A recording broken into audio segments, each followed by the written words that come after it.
Boa noite a todos e todas, né? Obrigado por estar acompanhando também essa discussão, essa aula, né? Vou compartilhar aqui minha tela.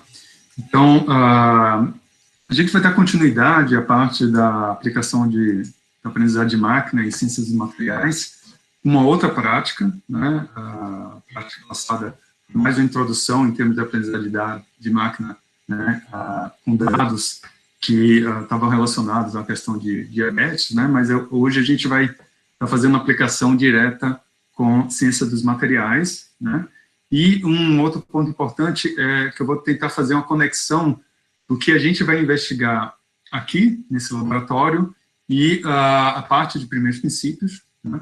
Bem como o que vamos fazer na próxima semana, que é com os elementos finitos, né? Então, a gente vai tentar costurar essas várias frentes aí do curso, de modo que vocês podem ter uma noção de quão integrado, na verdade, são essas técnicas, né? A gente não fica especialista em apenas uma delas, mas que é importante você ser capaz de percorrer, né, essas várias metodologias, né, de acordo com as escalas e com os interesses, né. Eu só preciso fazer um comentário quanto à programação do curso, e não tinha me tocado, mas no dia 20, né, de novembro, na sexta-feira que vem, isso é um feriado municipal, e pelo calendário da USP a gente não teria aula, né. Então, a programação seria que hoje a gente vai fazer esse segundo laboratório, vamos dar continuidade amanhã, né, dentro dessa atividade, e na semana que vem eu vou introduzir os elementos finitos, né, e vamos deixar as práticas dos elementos finitos para a semana seguinte, né, após a discussão, né, introdutória desse tópico. E aí a parte da discussão da Wikipédia, né, a gente mantém a data como sendo dia 27 de novembro, para vocês finalizarem, e eu dou um retorno quanto aos airbaits que vocês colocaram lá, né, no dia 3, no dia 4, e como a gente faz uma discussão quanto dos projetos, né, que é o tempo para finalizar qualquer outra atividade ou dúvidas que vocês tenham ao longo do caminho. Então, minha sugestão, de novo, que é ao longo desse período, né, de hoje até a finalização aí da discussão dos projetos, vocês entrem em contato tanto comigo quanto com os pontos focais, né, do projeto e da parte da Wikipédia, caso tenham dúvidas e caso necessitem, né, de um suporte computacional para a execução, né, da proposta que vocês colocaram. Tá? Então, por favor, não hesitem em nos contactar, né, e dessa forma a gente poder desenvolver ambas as atividades, né, em tempo útil. Tá? Bom, então fica, só lembrando que na próxima semana, na sexta-feira que vem, a gente não vai ter aula em função desse feriado municipal, né, que está no calendário da USP. O que a gente vai fazer hoje? Né? Então, a gente vai fazer uma outra prática, pensando em termos de aprendizagem de máquina, né? E aqui só uma ideia geral do que é a proposta, né, por trás dessas atividades que a gente realizou. A primeira tem um lado de pré-processamento, que é os dados em si. Então, essa parte, para quem trabalha no projeto ligado à aprendizagem de máquina, ela demanda um certo esforço, né, principalmente para a coleta e o acesso, e também a verificação desses dados, né. No nosso caso, a gente vai estar utilizando já de banco de dados que estão disponíveis, então, portanto, eles já foram filtrados, já tem a parte de formatação, né, já está bastante mastigada para vocês. Né. Em seguida, tem a aplicação em si dos métodos, né, como a gente já comentado, pode ser tanto do ponto de vista de classificatório, ou mesmo, né, a proposição de modelos, que é o que a gente vai fazer, fez na aula passada, e a gente vai fazer aqui também, né, e esse teste desses modelos, né, e, finalmente, a escolha do modelo para alguma aplicação. Então, o que vamos fazer hoje é um pouco esse caminho inteiro, né, tanto fazer a mineração de dados, bem como aplicar um modelo e, finalmente, usar esse modelo para uma determinada aplicação que nós escolhemos. Eu vou tentar comentar, né, sobre detalhes desse para vocês terem uma experiência, né, na qual você passa por essas várias etapas, né? Então, essa figura que eu tirei de uma tese de um ex-aluno meu, Yuri Selaski, né, e a gente acabou aplicando, né, para uma parte de interfaces que eu havia mostrado na aula passada, né. E aí vem, acho que 2 pontos importantes para tentarmos, né, costurar essas várias metodologias que eu já havia apresentado para vocês, né. A primeira, eu mostrei aqui esse exemplo, né, que é inclusive um trabalho junto com o Camilo e o Bruno, né, nosso grupo, onde nessa proposta a gente acabou escolhendo, né, ou melhor, usando uma combinação de aprendizagem de máquina e cálculo de primeiros princípios para determinar as propriedades mecânicas de um determinado conjunto de ligas, né? A gente acabou descobrindo dentro dessa prospecção, usando a aprendizagem de máquina, que poderiam ser interessantes, né, em termos das propriedades elásticas, né? Então, o que a gente vai... talvez em algum outro momento o Camilo possa discutir até um pouco mais de detalhes de como foi esse processo, mas vai ser algo similar ao que vocês vão estar fazendo hoje, né? E a gente, além dessa conexão, né, de aprendizagem de máquina com o cálculo de primeiros princípios, né, ou seja, você fazer uma mineração das informações dos materiais disponíveis, né, a partir disso, desenhar um modelo que permita que a gente possa prever, né, as propriedades elásticas, por exemplo, de um conjunto de ligas que, em princípio, ainda não estão disponíveis ou ainda não foram sintetizadas, e poder verificar essas propriedades, né, usando o cálculo de primeiros princípios, é uma maneira de integrar, né, essa busca por novos materiais, né. E a gente vai fazer algo além, né, disso, que é combinar uma terceira técnica aqui, né, que vai ser apresentada a partir da próxima aula, né, que essencialmente a gente vai pegar o que seria um fêmur, né, e vamos usar essas informações que a gente obteve via aprendizagem de máquina e primeiros princípios e criar uma perna protética, né, usando elementos finitos, né, e aí explorar quais desses sistemas, né, seriam os mais interessantes, né, para, por exemplo, ver a questão das tensões e deslocamentos, né, bem como as melhores geometrias para um determinado tipo de sistema, né. Então, dessa forma, você vai ver uma maneira integrada de partir de cálculo do aprendizagem de máquina, como a gente vai experimentar aqui hoje à noite, né, obter algumas proposições de novos materiais, né, fazer essa validação junto com o cálculo de primeiros princípios, né, e obter as propriedades elásticas desses sistemas, né, e aplicar, né, dentro de um processo de elementos finitos, né. Então, com isso você sai desde o átomo até o objeto real, né, o objeto real, mas o teu modelo em escala real, usando as várias informações que a gente vai estar explorou aqui no curso, né. Então, essa parte a gente vai discutir um pouco mais para frente. Então, hoje, a gente vai fazer dentro também dessa ideia dos elementos finitos, né, vou fazer uma segunda combinação de cálculo de primeiros princípios, aprendizagem de máquina e elementos finitos, né, essencialmente a gente olhar para a bateria do íon de lítio, né, e, nesse caso, nos elementos finitos, a gente vai olhar para a distribuição de temperatura, né, mas a escolha dos materiais vai ocorrer hoje e amanhã, né, exatamente procurar por materiais de interesse para baterias, à base de íon lítio, né, ou bem como outras possibilidades, e com isso a gente fazer esse casamento, né, entre como obter propriedades via primeiros princípios, né, fazer essa mineração dentro de um banco de dados já existente, né, obter opções em termos de materiais e, de fato, explorar essas propriedades dentro de um modelo, né, via elementos finitos. Então, de novo, a gente vai sair desde átomos até o dispositivo em escala real, né, em termos de operação, e com isso vocês têm um gostinho de como está integrando essas várias etapas, essas várias metodologias, tá? Então, nosso objetivo hoje é fazer exploração em cima das baterias de íon lítio. Então, com isso eu vou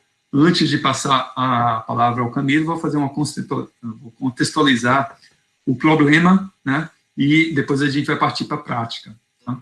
Bom, então qual que é a proposta aqui, né? Numa das primeiras aulas do curso, né, eu havia comentado que um dos ingredientes que a gente tem que procurar são as condições físicas, né, da qual a gente vai querer explorar uma determinada aplicação. Né? E aqui vai ser importante saber quais os parâmetros físicos que seriam relevantes, né, para a gente caracterizar e fazer essa escolha desse material. Então, lembra que na estratégia que a gente discutiu na aula passada, né, então, do ponto de vista da ciência, a gente vai estar fazendo desde o processo e caracterizando, né, as propriedades desses materiais, obtendo seria as propriedades dele em uma determinada condição e vem um termo de aplicação. E agora a ideia é um pouco contrária. Dada a necessidade, quais materiais corresponderiam, né, àquilo que a gente gostaria que tivesse no nosso sistema. Né? E aqui envolve essa escolha tanto dos parâmetros físicos quanto das condições iniciais de contorno, né, e a metodologia. Eu vou usar o caso da bateria, né, como um caso onde eu vou mostrar aqui um trabalho que também foi realizado num grupo, né, para caracterizar via primeiros princípios as baterias, mas por conta do curso computacional a gente não consegue implementar no curso, e, portanto, a gente vai aproveitar de um banco de dados, né, do Materials Project, que é essencialmente voltado para baterias, e fazer essa experimentação, né, de mineração de dados, bem como a exploração de alguns métodos de aprendizagem rápida. Né?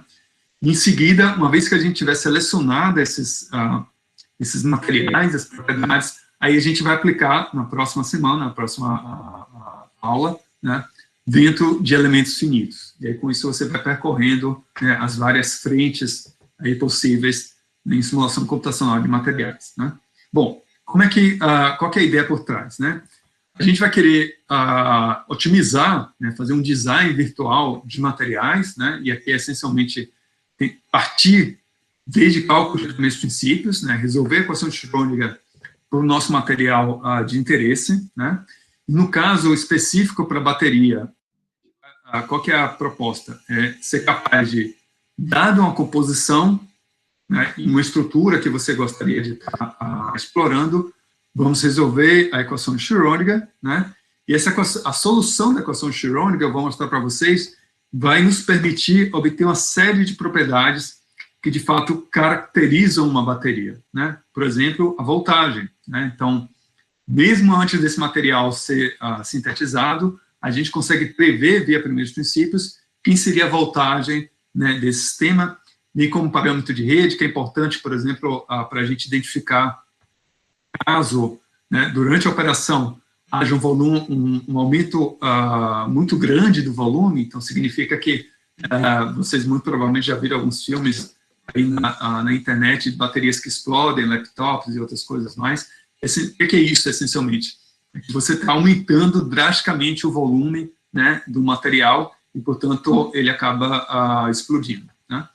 E, da mesma forma, a gente consegue antever quem seria as propriedades do ponto de vista do transporte. Né? Ou seja, quão fácil ou difícil vai ser um íon de lítio estar transitando nesse material. Né? Isso também está diretamente relacionado com o tempo de carga e descarga da bateria. Então, tanto a vida útil, né, a capacidade em termos de gravimétrica, né, e volumétrica desse material, bem como a voltagem, são propriedades que a gente consegue obter via primeiros princípios. Né?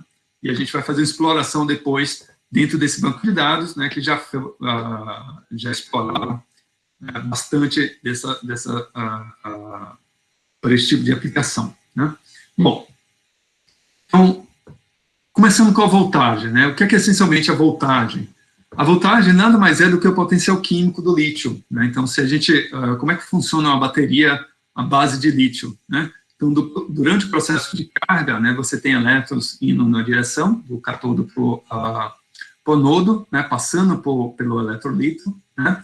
E no processo de descarga você teria esse transporte na direção contrária, né? E dessa forma, o que é que está acontecendo no material? Significa que o lítio estaria embebido dentro daquele material, né? Então, se você aplica uma tensão, né, nele, ou melhor, você está tendo essa tensão, né? Então você tem uma corrente de elétrons correndo também no sistema, você vai ver a migração desses íons de lítio, né, para esse material, passando pelo eletrolito e chegando no anodo, né? Bom, quando você faz essa extração, aí é onde é o perigo da questão, não é o perigo, mas onde a gente tem que prestar atenção quanto à questão da mudança do volume, né? Então, se você tem uma carga muito grande, né, você tem um aumento muito grande do volume, quando você está nesse processo, né, do lítio chegando a esse material, isso pode ser feito de uma forma descontrolada. Isso acontece principalmente quando a gente trata do lítio metálico, né? Então, com isso, essa dinâmica ela tem que ser controlada, né, mas tem algumas propriedades importantes a gente explorar. A primeira é olhar a tensão, a voltagem, né? Então, obviamente, você pode sempre trabalhar com esses dispositivos em série, em paralelo, para conseguir chegar à voltagem de interesse, né? Mas, na prática, o que é que vai ser feito no cálculo de primeiros princípios, né? Então, nesse gráfico, a gente tem o que seria a voltagem em função da concentração de lítio. Então, isso é informação que você consegue obter experimentalmente, né? Mas a gente consegue obter essa informação também do ponto de vista do cálculo de ab initio, né, simplesmente calculando quem seria energia livre, né, ou energia total, né, do sistema, que foi algo que vocês já fizeram, né? Então, qual que é a proposta aqui? A voltagem, ela nada mais é do que a diferença do potencial químico do lítio em função da concentração em relação a um potencial químico de referência, que seria o nosso lítio metálico, por exemplo, né? E essa variação, né, desse potencial químico nada mais é do que a variação da energia livre, ou seja, a energia total, se você pensar em igual a zero, né, em função da concentração do lítio, né? Então, eu consigo obter quem seria, né, eu conheço o valor da energia, né? Portanto, eu consigo fazer uma variação em termos da concentração, eu coloco um átomo, 2, 3 e assim por diante, e dessa forma eu consigo extrair quem seria esse potencial químico, que vai nada mais é do que menos, né, a voltagem vai ser menos esse valor, né? Então, com isso eu consigo caracterizar esse material de uma maneira muito apropriada, né?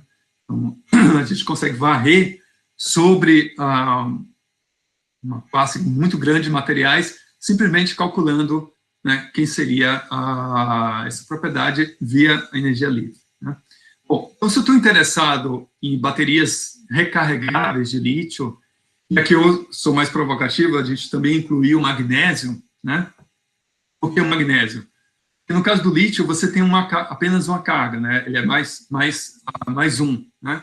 E se você tivesse uma bateria de magnésio, então o que você teria? Você estaria duplicando a carga, mais 2, né, com certamente um preço que aí você estaria aumentando, né, a gravimetria, né, do teu dispositivo, mas você está duplicando a carga, né?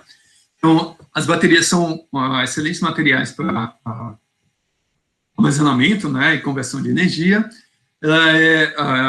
Você pode pensar como uma maneira, né, ela ajuda no processo uma fonte de energia limpa e renovável, particularmente quando a gente trata da energia solar, você necessita das baterias para, durante o tempo onde você não tem incidência solar, né, a gente possa ter guardado aquela energia, né, na forma em baterias, de tal forma que você pudesse usar em outro momento, né?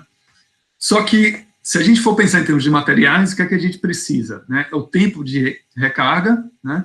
E certamente, né, a quantidade de potência que essa carga pode estar suprindo, ou seja, voltagem, né? Então, com isso, ambas essas propriedades vão depender tanto da mobilidade do íon, o lítio ou o magnésio, e daquele potencial químico que eu havia comentado para vocês, né, que essencialmente vai nos dar a voltagem nesse material, né? Então, na prática, é muito importante entendendo tanto a questão da dissolução quanto a difusão desses íons nesses materiais, né? Seja o lítio, o magnésio. Hoje em dia tem sugestões do sódio também, né? Então, estão se procurando, né, várias alternativas.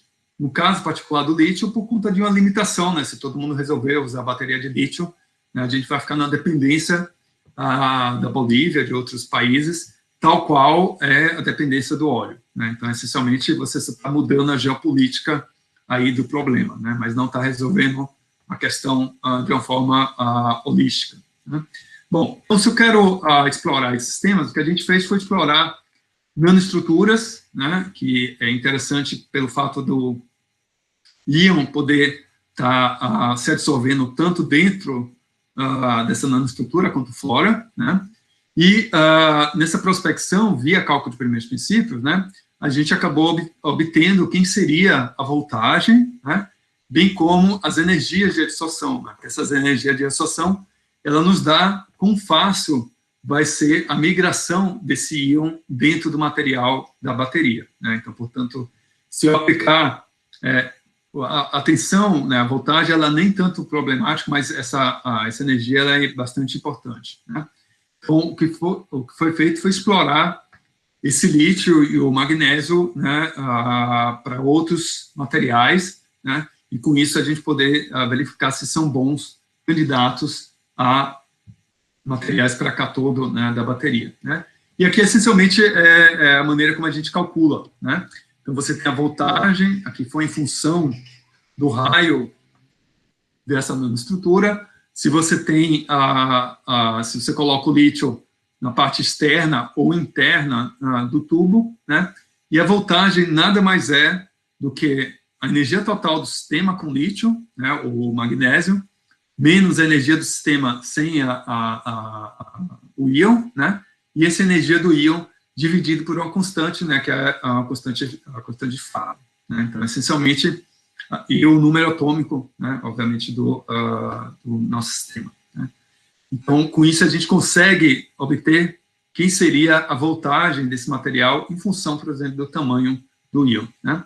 E, bom, aqui eu acho que a grande mensagem é que a voltagem ela diminui o aumento do tamanho, né, do raio do meu sistema, e aí, com isso, você consegue fazer um ajuste, né, sobre quais os raios, quais os materiais teriam, qual geometria, né, seria mais interessante para uma aplicação em baterias, né. Então, isso sem usar informação experimental nenhuma a priori aqui, né. Essencialmente, o que a gente fez foi fazer o cálculo da energia total, obter a voltagem em função do raio, né, e fazer essa descrição. Você pode ir além, né, que é calcular a barreira de migração desse íon lítio ou magnésio no sistema. Então, o que é que ela vai me dar? Ela vai me dar esse caminho, aqui a energia de ativação em função da coordenada de reação, né, que seria esse caminho aqui, ou seja, a difusão. Então, para o lítio sair desse ponto e chegar a esse, ele vai ter que cruzar essa barreira, né? O que significa isso? Que essa barreira, que ela depende do raio da nanoestrutura, né? Se você for comparar com a folha ou com o sistema bulk, note que se eu faço um sistema nanoestruturado, essa barreira ela cai consideravelmente, né? Então, significa que vai ser mais fácil para o lítio estar migrando, né, ou sendo transportado nesse material. Qual a implicação prática disso, né? A implicação prática é que essa barreira, né, a difusão do lítio, a mobilidade do lítio ou do magnésio, ela é proporcional à exponencial, né? Note que é um fator importante dessa energia, né, dessa barreira, em função da temperatura, né? Então, essencialmente, quanto maior a barreira, mais difícil vai ser a mobilidade desse íon naquele material, né? E aí, se você baixa algo dessa forma, 400 mA, né, que é mais ou menos a diferença aqui, então significa que você melhora a mobilidade do lítio da ordem de 1 milhão, né? Então, a performance do seu material é muito melhor né, quando a gente vai para o lado de nanoestruturado, para esse caso aqui desses materiais que a gente havia estudado, né? Então, de novo, toda essa informação, ela veio via cálculo de primeiros princípios, né? E a gente consegue varrer todas essas propriedades, caracterizar, né, essas propriedades dessas baterias de uma maneira sem nenhum dado de entrada experimental, obtendo a voltagem e a mobilidade desses íons nesses sistemas, né?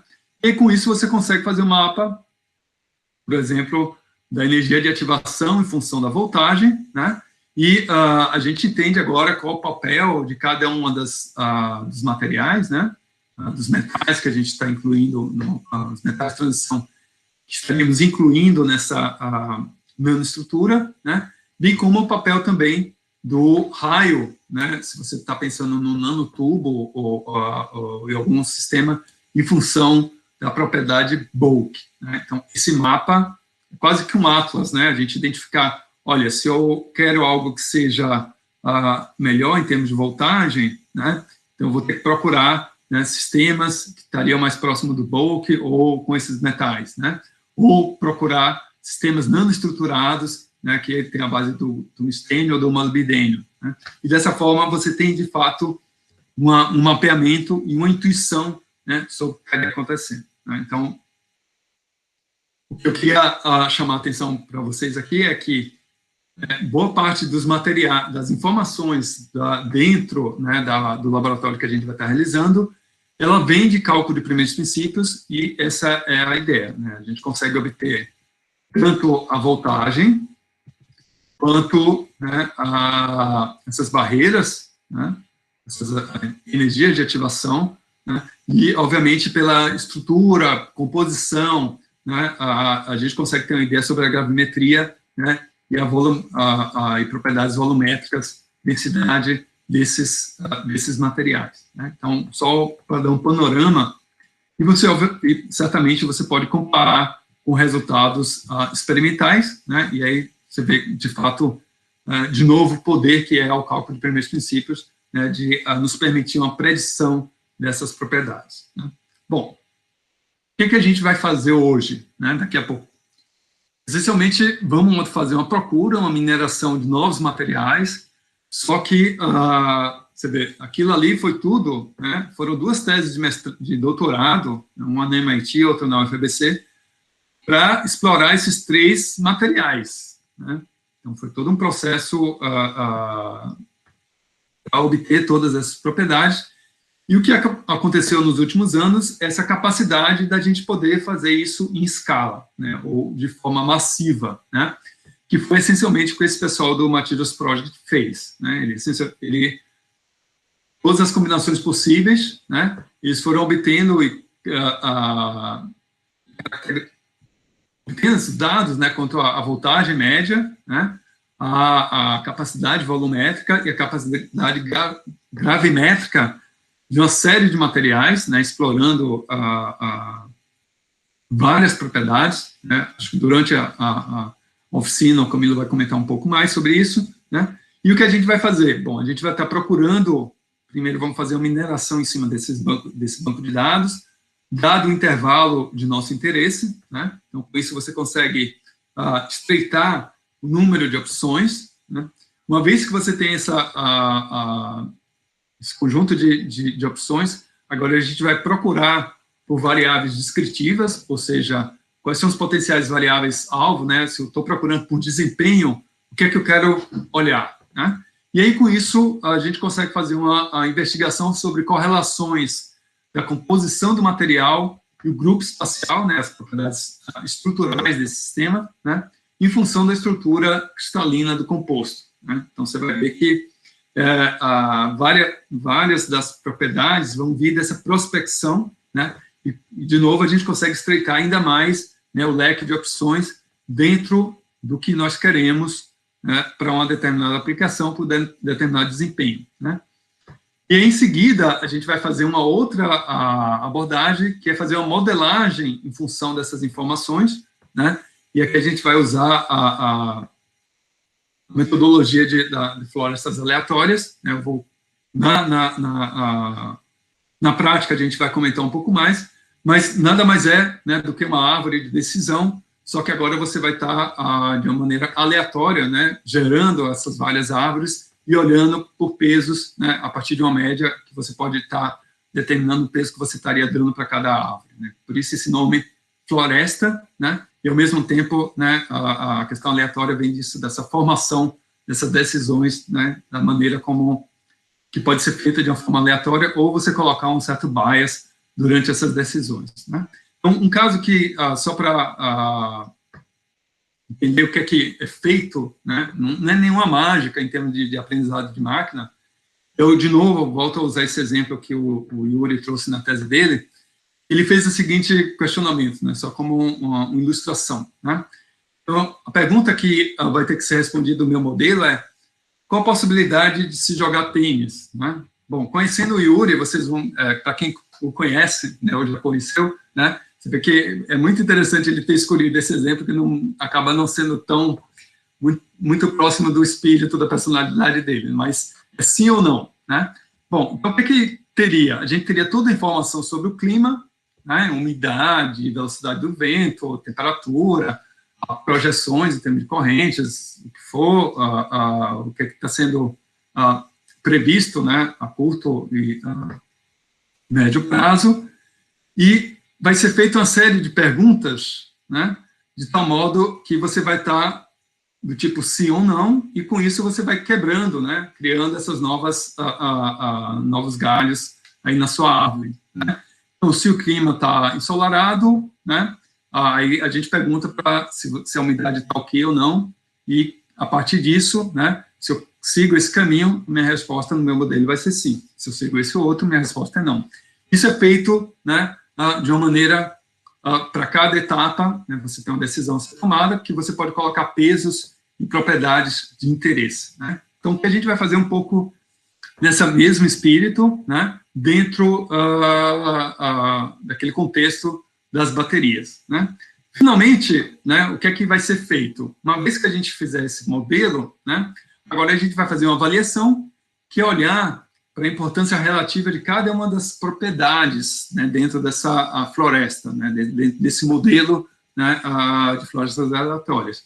E aí, com isso, a gente vai ter poder antecipar uma capacidade preditiva do nosso modelo dentro, obviamente, na base de treino e dados, que são feitos em duas etapas diferentes, e a nossa proposta é que cada grupo, né,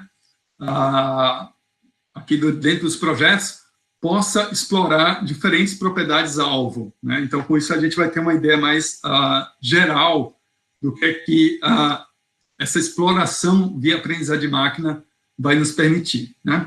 Então, por que isso? Depois que for feita essa seleção aqui, em termos dos grupos, a gente vai usar essa informação na próxima etapa do curso, que é com os elementos finitos, né? E vamos usar o material que vocês escolheram, ou melhor, o modelo que vocês montaram, melhor prever-se, né, essas propriedades. Então, essa que é a proposta hoje, né, eu acho que eu falei até demais, o Camilo vai estar... mas a gente tem uma aula de amanhã para dar continuidade aí em qualquer discussão, né? Então, eu vou parar aqui a gravação, né, dar um tempinho, um intervalo para vocês, para quem quiser acompanhar, poder estar ligando a máquina virtual, né,